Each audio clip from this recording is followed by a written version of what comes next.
a feral thing in a flock of white, marked dangerous like the wolves they said would hunt us.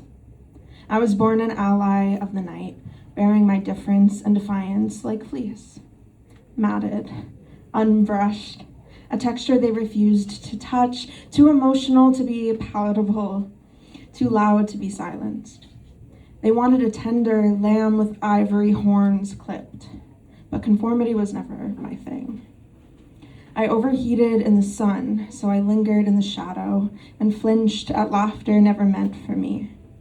I was safer at night, so I studied the foxes, silent-footed creatures who knew how to take without being taken.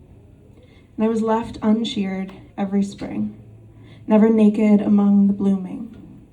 I bled red into the wool they never relieved me of, too pigmented for anyone to see, too thick for anyone to ask what trembled underneath. My coat a soft armor from the weather, but a burdened, tearing skin. I was not worth much to them. My meat too fatty, too tough, never marked for consumption, no pretty pelts to be carved like an offering, a sacrifice for a mother's bragging. Unvalued, unharvested, unheeded. But there is worthiness outside of the market. My time was my own, and the wildflowers bloomed all the same for me. I was a rebellion against my bloodline, so I crocheted a home for my wool. I learned to create my own worth while no one else had to.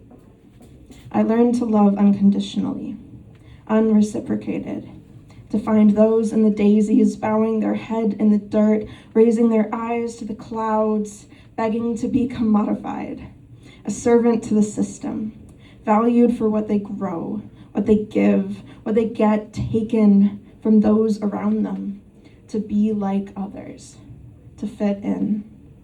But I chose a different thread. I built a living room out of poetry slams and a family out of strangers. And together we weave a tapestry from the scraps, a community of makers, a flock of black sheep. We build artifacts from our otherness and the stories we've stitched, priceless, because they can't have it.